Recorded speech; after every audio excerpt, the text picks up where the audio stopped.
Hello guys, this is Alex here, car guy, and tonight I wanted to make this video about doing some mechanical work on my new project right here. This is a 2007 Toyota Rav4 limited V6. I just picked up this car, great vehicle, just got it detailed, getting some of the essentials here for the job done. Let's put it over here. And then these are the parts I'll be replacing, guys, tonight. I want to show you this. Right here, we got front OEM brake rotors and brake pads. And then front struts, strut boots, and strut boot mounts with the upper washers. Now, here's the reason why I'm doing that on this vehicle is because these parts are gone on this vehicle. It doesn't have a ton of miles, it's got 132,000 miles. But as far as, okay, let me show you.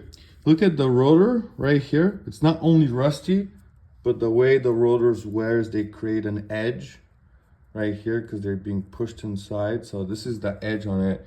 These rotors are in a definite must for replacement. And then just look at that brake pad. There's nothing left on it, essentially. So that's the first part. I figured it'll for sure need front brakes and rotors. As far as the back one goes, backs are actually good. Rotors are not as edged out. You got a little wear, it got a little rust on them. But if you take a look at that pad right here, sorry, let me show you. Yeah, you see that pad? That pad actually has got a good life left on it, maybe about 50%, and it's not yet needed. So that's why I'm not doing the rear. And like I said, you always want to make sure that you inspect both sides to kind of check things out. Yeah, pretty much the same wear. It's actually weird because you get a little bit more brake pad on that one versus that side completely gone. But anyway, that's definitely needs replacement. And then on top of that, I'll show you guys right here. This is that rear, the other rear side. Again, pads are still good on that side, and the rotors are really not that bad. So this is the first part, and the second part, guys, is the struts. Okay, so take a look at, first of all, they're very wobbly. You can see they leak through. Look at, there's the oil, and look at that boot. That boot is completely and entirely torn. So completely kind of messed up. And then that's the reason why I'm doing the struts. Now, if I could have unfortunately, they don't come in a set with the springs. They come separate from where I get OEM. Springs is not usually something you replace, not usually something it breaks, honestly. They get soft if you wear it on if you drive it on a very worn struts for a long time. The springs will wear as well, but usually you just need to replace the strut, the boot, and like I said, the upper mount. Because like I said, that mount is definitely something I'm sure it's pretty much destroyed on that car with the strut being the way it is. And like I said, right here, pretty much the same thing. Look at that boot, completely torn. And then the strut have all kinds of oil on it, which means completely gone and completely destroyed. So as far as replacing it, not a terrible job, actually, guys. I watched a YouTube video. Obviously these help out a lot.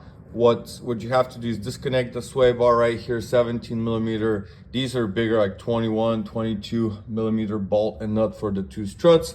You do have to disconnect right here this bolt that holds the brake fluid line, and then this one that holds the brake fluid line as well, and the ABS sensor, so you can create clearance, so you can remove that strut. And then from there, you're just gonna go up and remove the three top bolts, which are right here. Take the strut. Really the hardest part on this thing is compress the springs. So you have to do it slowly, patiently, and evenly and equally on both sides. And I do have a compressor. I don't know where they're at. They're somewhere here in one of my bags, but I do have a compressor. I have one of those, actually not the best quality ones, but they'll do the job. So, and then the the brakes, the brake pads and rotors are actually pretty easy, a lot easier on a lot of the German cars I usually work on, or I mean about the same, to be honest with you. But we got one bolt at the top, one at the bottom. Disconnect that. You take out the caliper and hang it up there so it's safe. Don't create pressure on the fuel line. And then two more bolts, one up right up here and one down there that hold the brake caliper bracket. This one. And then I actually do not see, this will probably just come out with a couple of hammers because there's no bolt because it's a front wheel drive, you know, no bolt on that one. So just a couple punches should take it right out. So yeah, that's what I'll be doing tonight on my brand old 07 Toyota Rav4 limited V6. It's gonna be for sale actually, but great vehicle. Like I said, low miles, just had it detailed. Once I replaced these components, I just put a new battery in it. Motor is strong, runs very smooth. And if I show you guys the vehicle on the inside, it's a really nice vehicle. Like I said, limited package. Here's the interior. Interior is very clean. Everything works on it. It's got the leather. It's got the sunroof. It's got the premium JBL sound system. And take a look. It's a really clean vehicle. These are very popular, very well known for last a really long time without any issues. And I just love the older body RAV4 style. They're great size, actually great ground clearance, actually easy. Like I usually work on these guys, you know, older German cars, which believe me, compared to that car, these older German cars are a nightmare sometimes. But I love them. So, but I'll tell you, that Toyota, it's very nice. V6, it's really not that common. Most of these have been made with the 4-cylinder engine, but this one has the V6, which is a great motor and really fast, especially on this vehicle and year body. So yeah, great vehicle, guys. I'll keep you posted. I'm starting to work right now. I'll let you know how it goes, and then I'll make another video once I'm all done. Thank you. If you have any questions, like and subscribe. And hopefully this video helps maintaining your car long term and long time. Thank you. Have a great night.